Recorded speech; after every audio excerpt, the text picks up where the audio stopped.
What do you do when two of us in the room have conflicting views of the same ticker? I talk about that so much with traders in the room and traders that, that I have conversations with throughout the day and realize that there's actually a lot of power in that.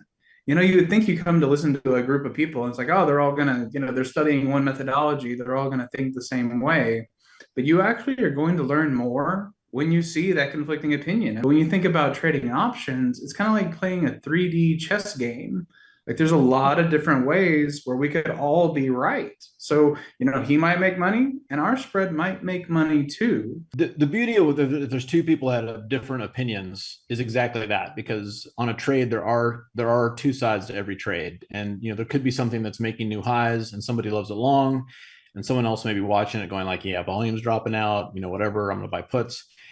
And so it's always important to understand that there's always going to be two sides to a market, and that at least gives you an inkling, like thinking of who's on the other side of the trade. At the end of the day, nobody knows anything. Nobody knows anything that's going to happen, and you just either you're following the trend and different things like that. But I would just say that are the best trades where you see three or four people and they're all in agreement on it.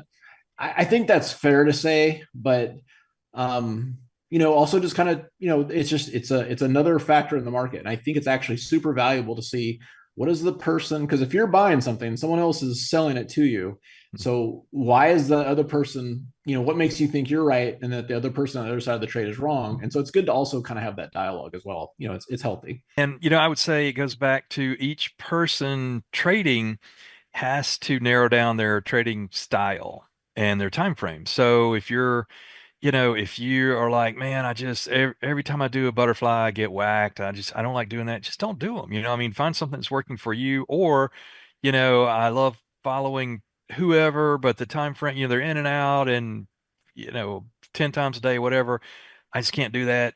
That's not for you then. You got to figure out what your trading style is first and your time frame, and then follow somebody that's resonating with you and the type trades you like and the time frames you like and all that kind of stuff.